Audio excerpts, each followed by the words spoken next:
Welcome to the Choir Conductor podcast. Each episode features a conversation with people in the choir or music education profession. I am your host, Zach Thompson. Let's start the show. My guest today is Jason Asbury. Jason is active as a conductor and organist in the New York City metropolitan area. He currently serves as associate head of school at St. Anne's School in Brooklyn, where he has served on the music faculty since 1998. He is music director of Grace Chorale of Brooklyn, an 85-member community chorus. In addition, he co-founded Voices in Harmony, that uses choral music to bring together people from multicultural backgrounds. Jason, thank you so much for being on the podcast today. Thank you for having me. Yeah. Let's start by having you talk your musical upbringing. Well, it goes back to the age of 7. I started taking piano lessons at that age. I did not come from a musical family. My mother actually played the clarinet in high school, but that was the only musical instrument in the house. And I began studying piano at age 7, and played the usual recitals and all of that. I also played at the church that we attended in North Carolina because my father was in the Marine Corps and he was stationed there, and so there was a church that we went to, and I was always drawn to the music and to the person who was playing the piano. It was kind of a mix of honky tonk bar piano and mixed in with hymns, which was kind of a weird mix. But the part that drew me in was the way that this pianist improvised, and so I've always had a mix of that in my own playing. Those early years influenced the way that I approached my own performance. So I studied piano, and then in high school I studied the organ. I started studying the organ because the organist at the church wanted to introduce me to someone that she knew, and from there I studied that for 4 years in high school, and then decided to study organ in college at DePaul University in Indiana. So it was something that one thing just led to another, and it wasn't until later that I got into choral conducting. So I had a church job in high school and in college at the same church because the university was in the same town. So I conducted a church choir there, and played the organ, and it was a great way to get to know some repertoire and get some experience. So those were, in terms of my own personal music journey and study, those were some of the events that informed it. And I was also involved in community arts organizations. So I lived in North Carolina when I was very young, but then we moved to Indiana for most of my high school experience in college. And it was there in kind of small town America that I played for the local community playhouse and the local community orchestra, and was able to have the experience of conducting. And in situations like that, you're always improvising because there were never enough violins or never enough, play the trumpet here. So it was that kind of experience in different types of settings that I found engaging and inspiring, and also found it a wonderful way to just connect with different people who I would never have met otherwise. Sure, that's great. And where in North Carolina did you originally grow up? Well, I was born in Indiana and then lived in North Carolina for about 12 years in a city called Cherry Point. So it's a Marine base there. Yeah, I taught for 2 years in Charlotte, North Carolina. Oh, okay. Yeah, so I'm a little bit familiar. But yeah, I really enjoyed my time in North Carolina. That's great. And so you started taking organ lessons, high school, continued in college, and then was the transition into switching kind of the other side to the choral conducting, was that an easy transition, or can you talk about how that happened? Yeah, I had a church job, as I said, in high school, where I was just the organist, and then it kind of happened to me in the beginning.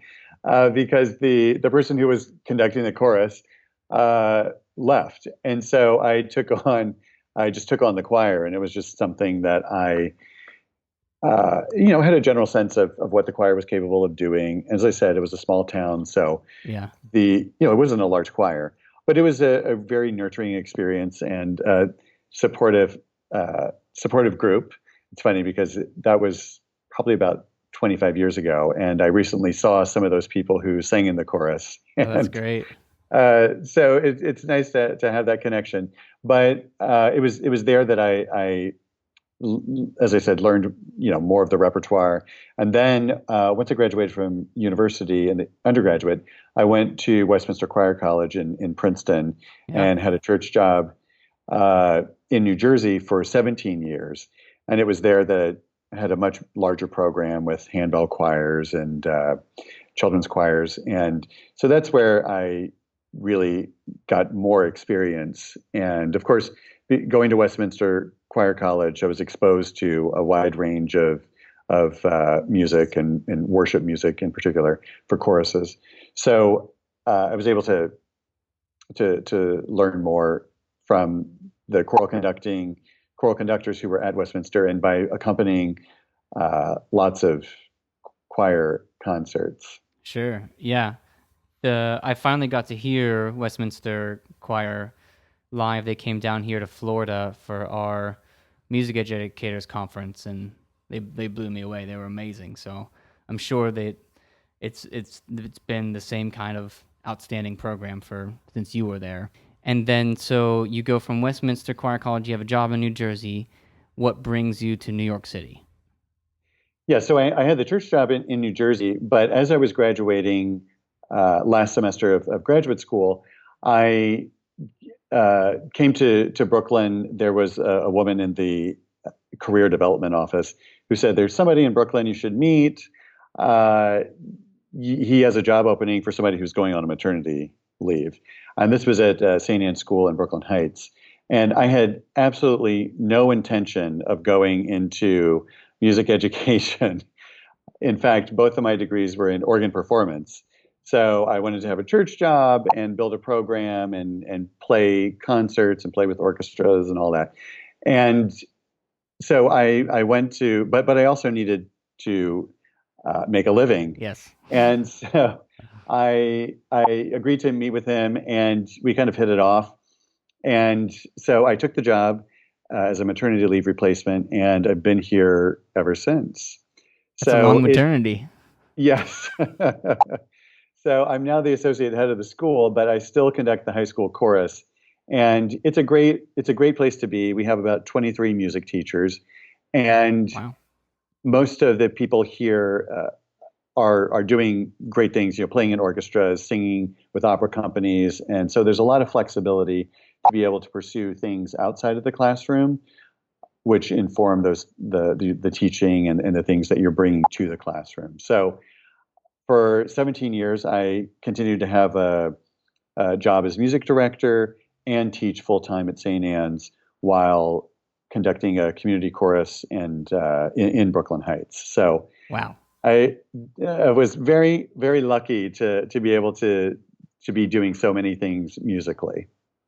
Yeah, that's great. Yeah, and that seems to be a theme for some of my guests. They think they're going to be one thing, and then something happens, and then they kind of go down this path, and then they end up teaching or doing something they never thought they would be doing, but they end up loving it.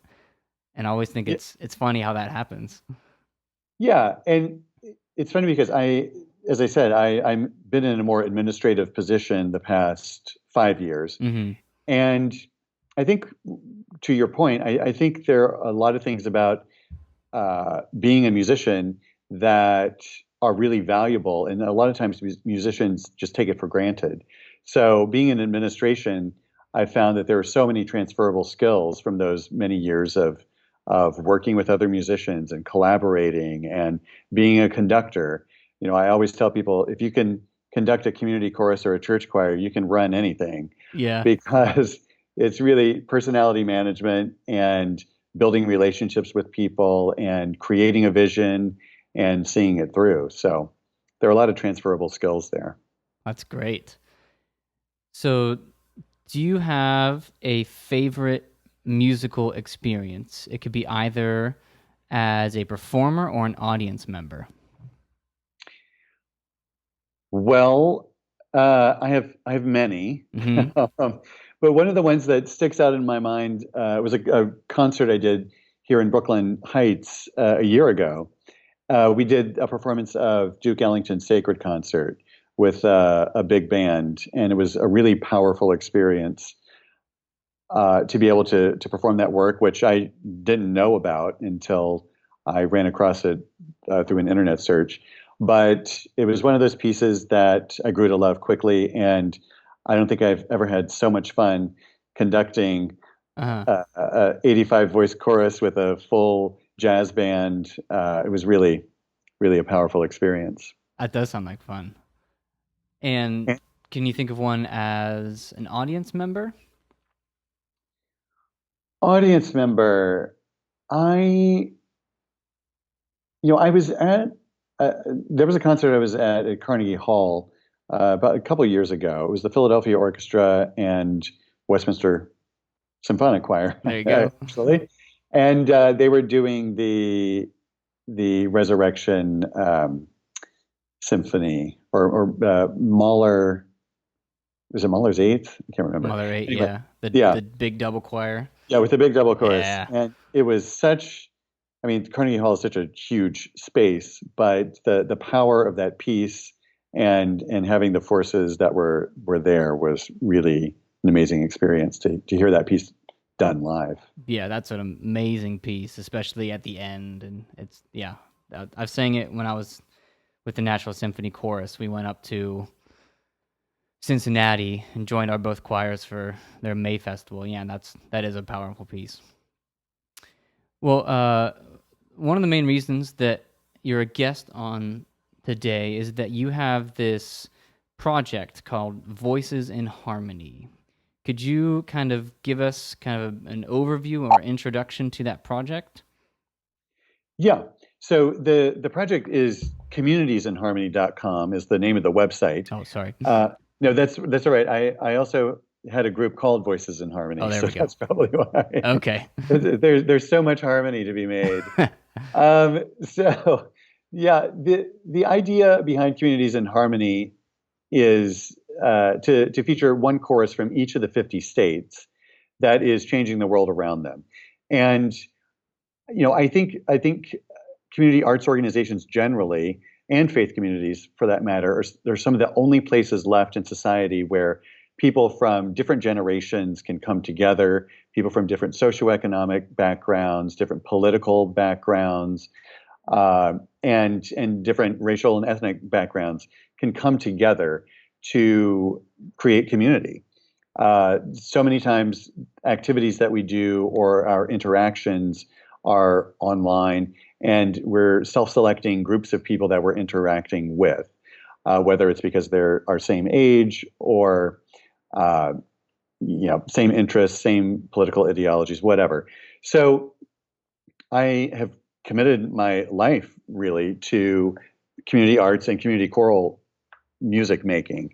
And so that idea of coming together, bringing people together, using something that is bigger than any one person, and having the ability to collectively create something is really a special, magical, and exciting thing. So I wanted to feature one choir from each of the 50 states because particularly after the election, there was a lot of talk of the blue states and the red states, and people not talking to each other. And I believed and have experienced, as I said, I believe in the power of choral music and community arts organizations to create those spaces where people from different backgrounds can come together and be a part of something that's bigger than any one aspect of their identity. So that was the idea, and it was just an idea until I saw a feature on the CBS Sunday morning show, and Jane Pauley featured I mean, I rarely watch that show, but one day was watching this feature that she had on a guy by the name of David Brown, who started the Harmony Project in Columbus, Ohio. And he had a choir of 250 singers with a wait list of 400 people to get in. And it was amazing to see what he was able to do and the types of people he was able to bring together with this project in Columbus, Ohio. So he had a Jewish rabbi. There were people of color. There were people from different socioeconomic backgrounds. Part of being in the choir is performing 10 hours of community service in a year, and that's where people were interacting, on a more substantial kind of way. And he shared with me a story of a guy who's a CEO of a Fortune 500 company working on a mural as part of this community service component with somebody who had just gotten out of prison 2 weeks before. Wow. And I had breakfast with him a couple of weeks ago. He happened to be in New York, and just the stories that he has are so powerful because they are transforming lives and changing the way that people in Columbus see each other. And one of the important or powerful aspects of that story was that he started a choir in a women's prison facility, and went in, started the thing from scratch, and these women have built a community in the prison, and they sound really good.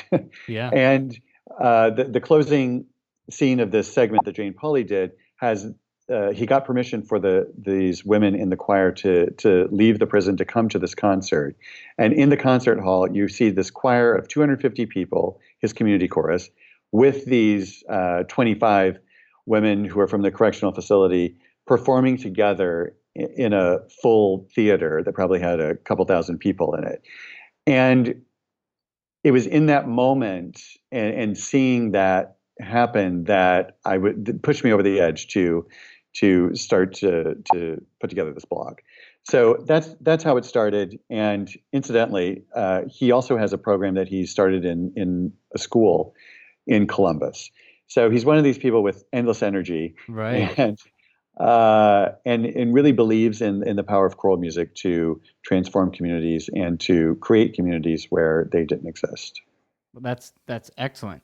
And so, do you have, or like, what's your submission process? So, say I'm a community choir in Florida. How would I get recognition, or what's your process for that? Yeah. So as I said, I watched this thing, and then I was going to I featured his chorus as the first one, Hmm. and the other one that I had, as I started out, I was just trying to find stories that I had a visceral connection with, and his was obviously one of those. The other story that had just come out was about the San Francisco Gay Men's Chorus, and they canceled their 40th anniversary tour to China to plan a tour to 7 or 8 southern states. Yeah. So their idea was to use music to build bridges and have face-to-face conversations with people who have a different viewpoint on many different things than they do. And so that was another example that I connected with. And from there, I just started doing a lot of research online. And so, what has emerged, I think I just posted my 19th state this week. Oh, wow. And there's not one specific criteria that I look for. As I said, one is the first is that I have a visceral connection. Um, I am looking for choirs that use choral singing to create change in their community. Some of these are choirs that create a strong sense of community for a group that is marginalized. And in that category, I'm thinking of a chorus in Champaign-Urbana called Amasong, and Hmm. it was started by Christine Berger, and they identify as a lesbian feminist choir. Okay. And she started in the late '80s, and she found it as a way to create community. That in the choir has turned into a really amazing group and has gotten a lot of recognition. But so some are formed around identity. I'm thinking about the choir in Baltimore that I featured a couple weeks ago that is dedicated to celebrating music of the Black church. And so they're working ecumenically, across lots of different, bringing different communities together to celebrate that. And that's a chorus of about 150 singers in Baltimore. So there are some that fit into that category. There are others who think contextually about the needs of their community,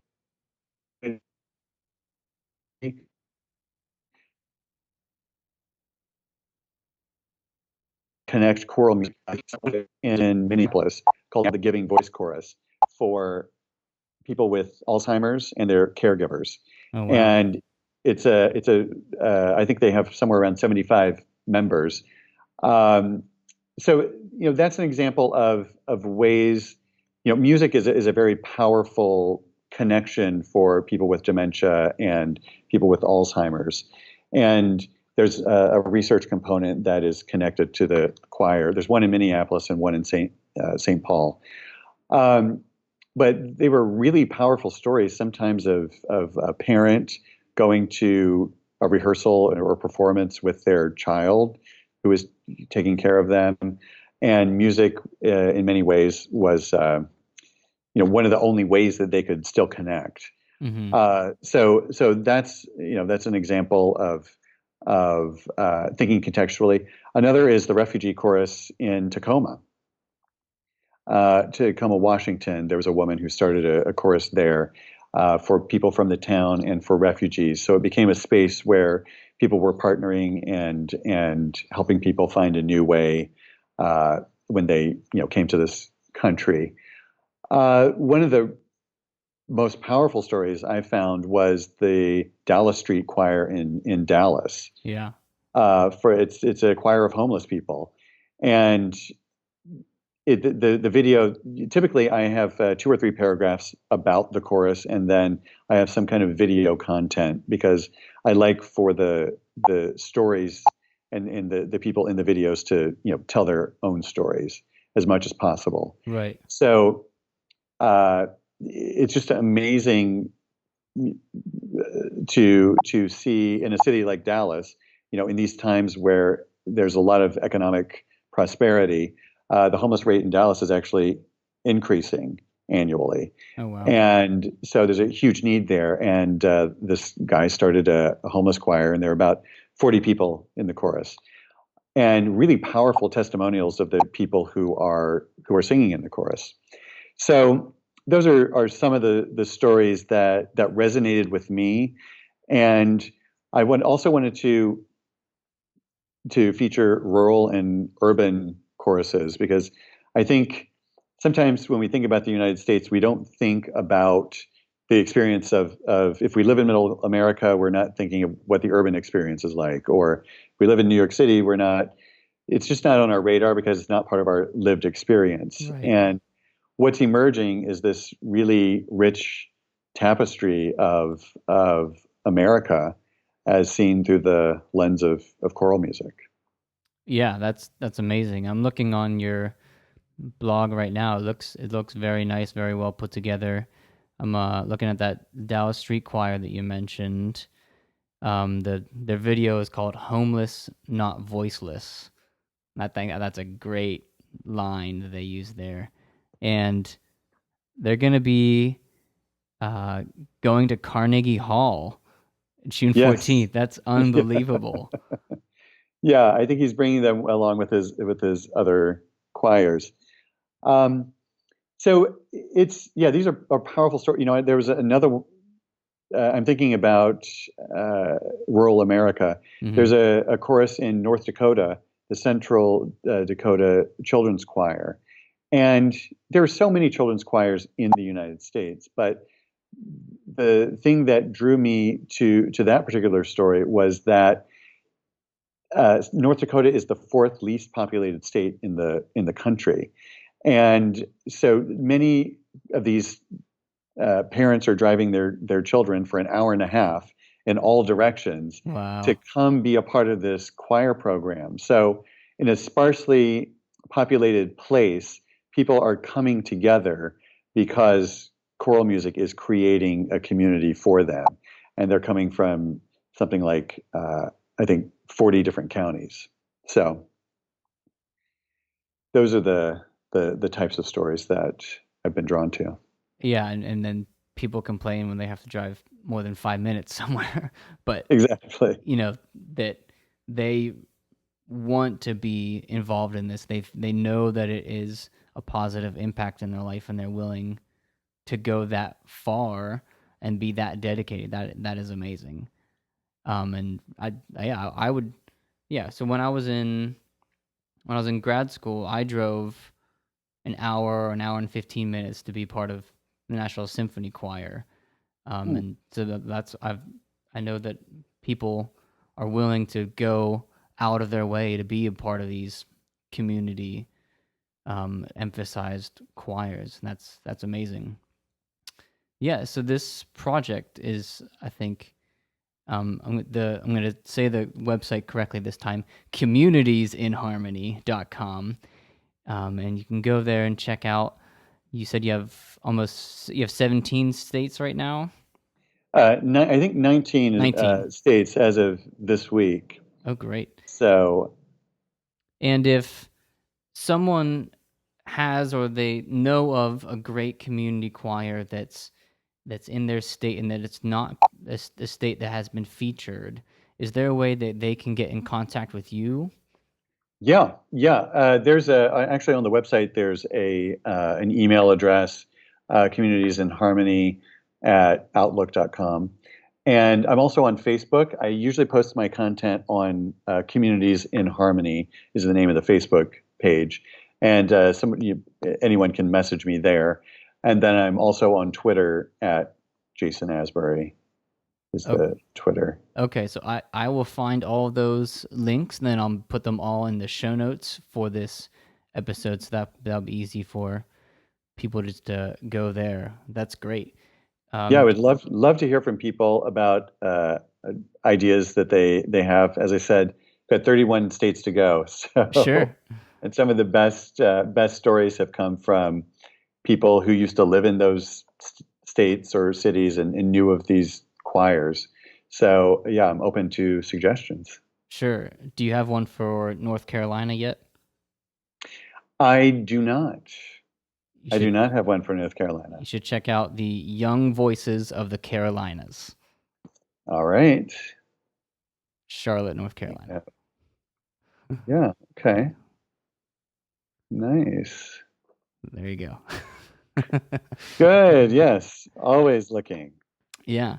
Do you have anything else to add about your Communities in Harmony project? Um, I would say, one of the other things that that drew me to do this is that there's so much in the choral world about conducting technique and repertoire and so many things about making music, which is great and is really important. But what I'm hoping is that people can learn how to tell their stories more and can see choral music as something that is not only um, about creating a great performance of a masterpiece or a newly commissioned work, but they can see the power of choral music to connect and create communities. And I think sometimes some of the choirs that I featured are not going to be performing with a symphony orchestra. They're not going to be performing a major work, but they are. It's choral music that is bringing them together and giving them voice, uh, allowing them to voice something that is important to them and able to help them create community. And somebody asked me last week, well, what does it matter, if it's a choral program or a community chorus that people are participating in? What's different than that than being part of a poker group or part Uh, of a yoga studio. I think it's very different. I think uh, you're going to encounter people who are different than you, and I think the human voice is a really powerful thing. I mean, we've been using it to express our human experience for thousands of years, and music is the thing that does that. And so, and we all have a voice. It doesn't require an instrument. You don't have to buy an instrument. I mean, everybody can sing, so it's a very democratic art form. So just thinking about how music, the role that music can play, and in people's lives and in transforming communities. It's funny because last week I had Kent Tridle, who plays for the New York. He's an organist for the New York Philharmonic. He conducts all sorts of choruses in New York City. Music director at Cathedral of St. John the Divine. oh wow. Uh, Chair of the organ department at Manhattan School of Music. I mean, just all over the place. And when I was telling him about the blog, he got really excited and he said, "I know exactly the choir I'm going to write about." And it was a chorus that he worked with on a few different occasions up by Lincoln Center for the visually impaired. And there are some people in the chorus who can't see at all, others who have very, extreme visual impairments. And he went and did a masterclass with them, and they're an amazing group and able to do so much. And he talks about in this post how he was able to create the nuances and communicate the nuances in the music that they were performing. And they perform at the Metropolitan Museum of Art, which is this visual feast for most people. But for them, they're not able to see the artwork. They're not able to see the other things that are in the museum. But their music is something that gives voice to the world that they are able to experience. So there's an example of somebody who is a kind of a bridge builder, if you will, Sure. who understands that music can play so many different powerful roles. Yeah, that's amazing. That kind of blows my mind.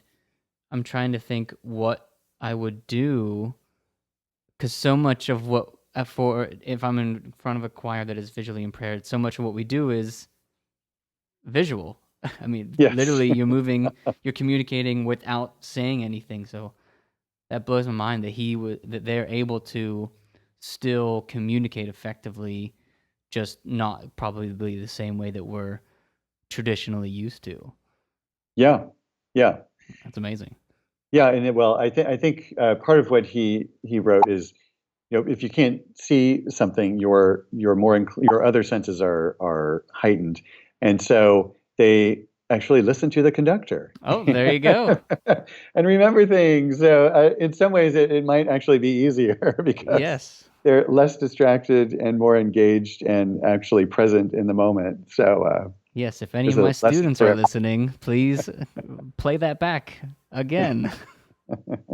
And yeah, speaking of students and being involved and creating a community, just because this is about the last couple final weeks here, and there are students that I have that if it was not for choir, they would not enjoy school at all. And if it was not for choir, they would kind of be a loner. And like so all of their friends are in choir. They have made the quickest bonds. Some people have moved to school just this year and then they instantly have a group of friends. And I think that being in a choir definitely leads itself to that because you have to be vulnerable in order to make beautiful music, and that kind of just bleeds over into the social and community aspects of it. So I agree that it's different than just your community poker group in that way. Yeah, Uh, definitely. yeah.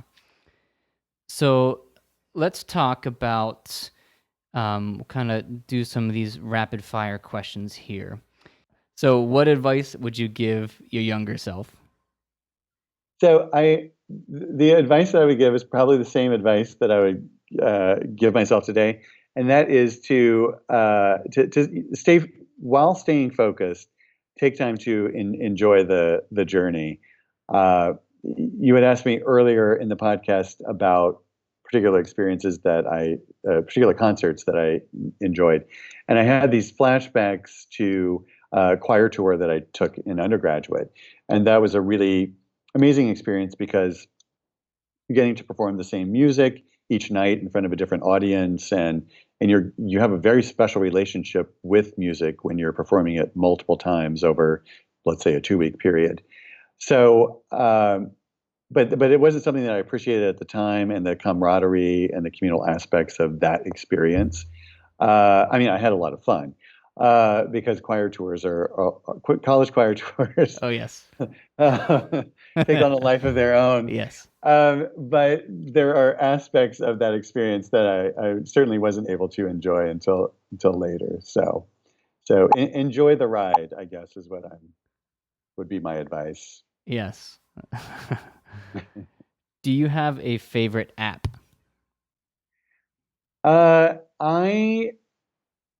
I do not have that many apps on my phone.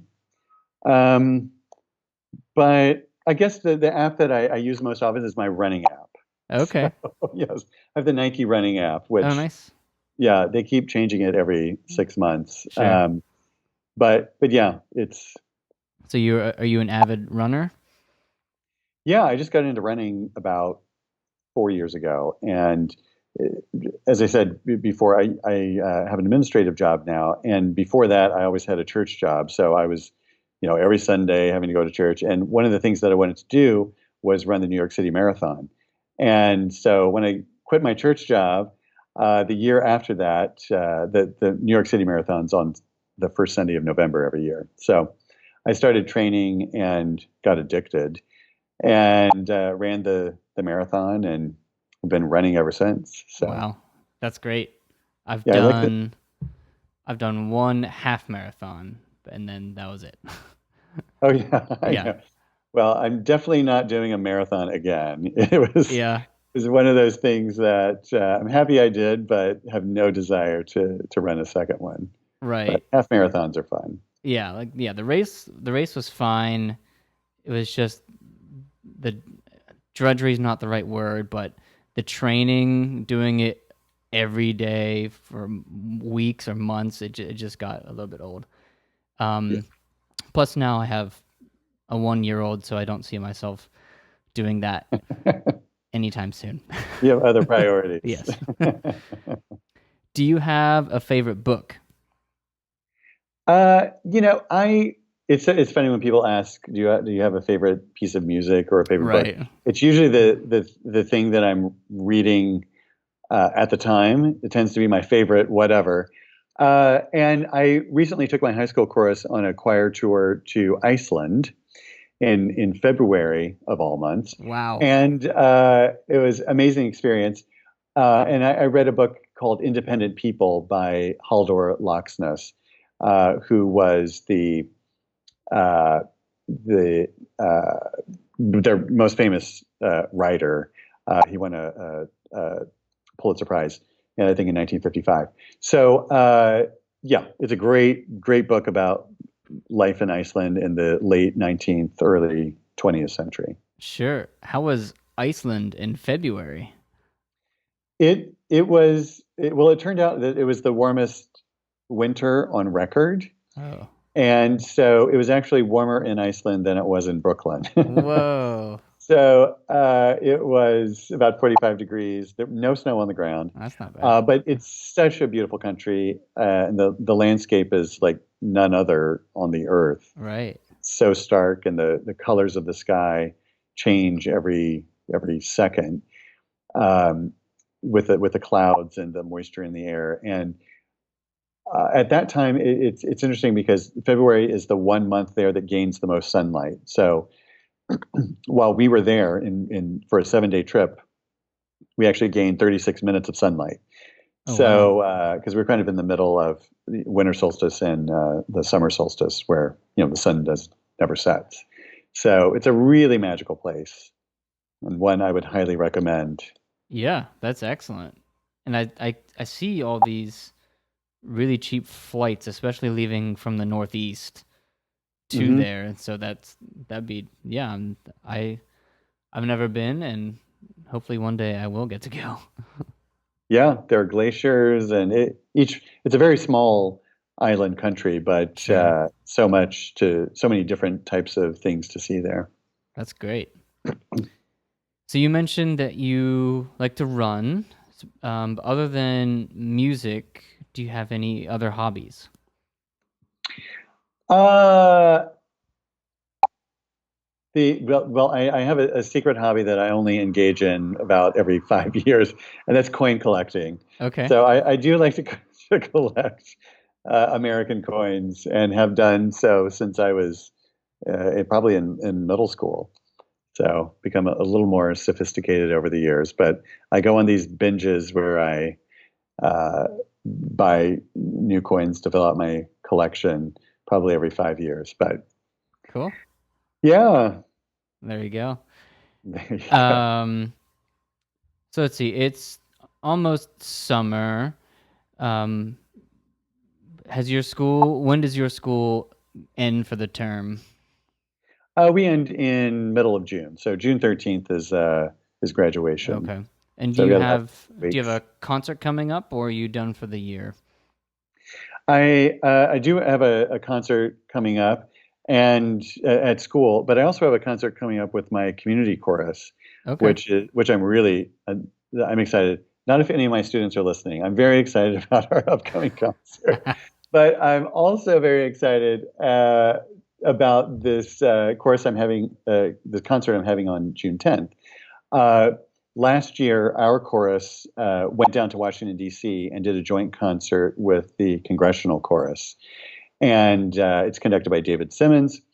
And one of our choristers used to sing with him down there. And so we went and did a joint performance with them. And now they're coming up to Brooklyn the weekend of June 10th, and we're going to perform.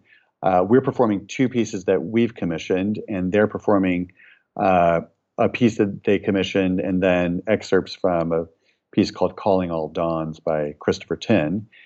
And then we're going to perform four movements from Duke Ellington's Sacred Concert Oh, there you go. because they ended up doing the full work this year because I told their conductor about it last year. So Nice. yeah, so it's a great relationship that we've developed over the past 2 years, and looking forward to welcoming them to Brooklyn. Well, that's great. And do you want to talk about the programming coming up for your school choir as well? Yeah, yeah, I try to choose. Well, this year, because we went on a tour, the beginning of the year was really packed with Sure. with rehearsals, and a lot of our energy went into that. And so some of the pieces we're working on now are we're doing He Watching Over Israel Hmm. from Elijah, and we're doing that with our orchestra, or it's called a consort that we have here. So I like to always pick a piece at least once a year that they're performing with an instrumental ensemble. Yeah. So we're doing that. We're doing a choral arrangement of Lift Every Voice and Sing. And then we have a piece, the Mozart Laudate Dominum. We have we're performing that for graduation and for the Okay. concert with some seniors who are going to break up the solo Oh, yeah. in the beginning. Yeah, it's such a gorgeous piece. Yes. So, yeah, we just did the arrangement of I don't know if you know the piece "Glory" from the movie Selma. No. Uh, yeah, there's a great choral arrangement that we did. It requires a vocal soloist, but then also somebody who can rap.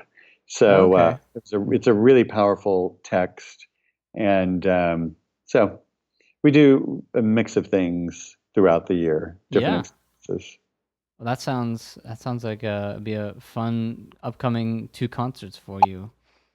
Yeah. Well, so thank you so much for being on the podcast today. I'm so glad you contacted me. Again, the website is Communities in Harmony, and you can check out all of his communities, the choirs that he's featured throughout America from the different states, and you can contact Jason Asbury if you have a choir that you would like him to check out for his blog. So thank you so much. Is there anything you'd like to add? Nope, I think that does it. Thank you, Zach. Okay, thank you.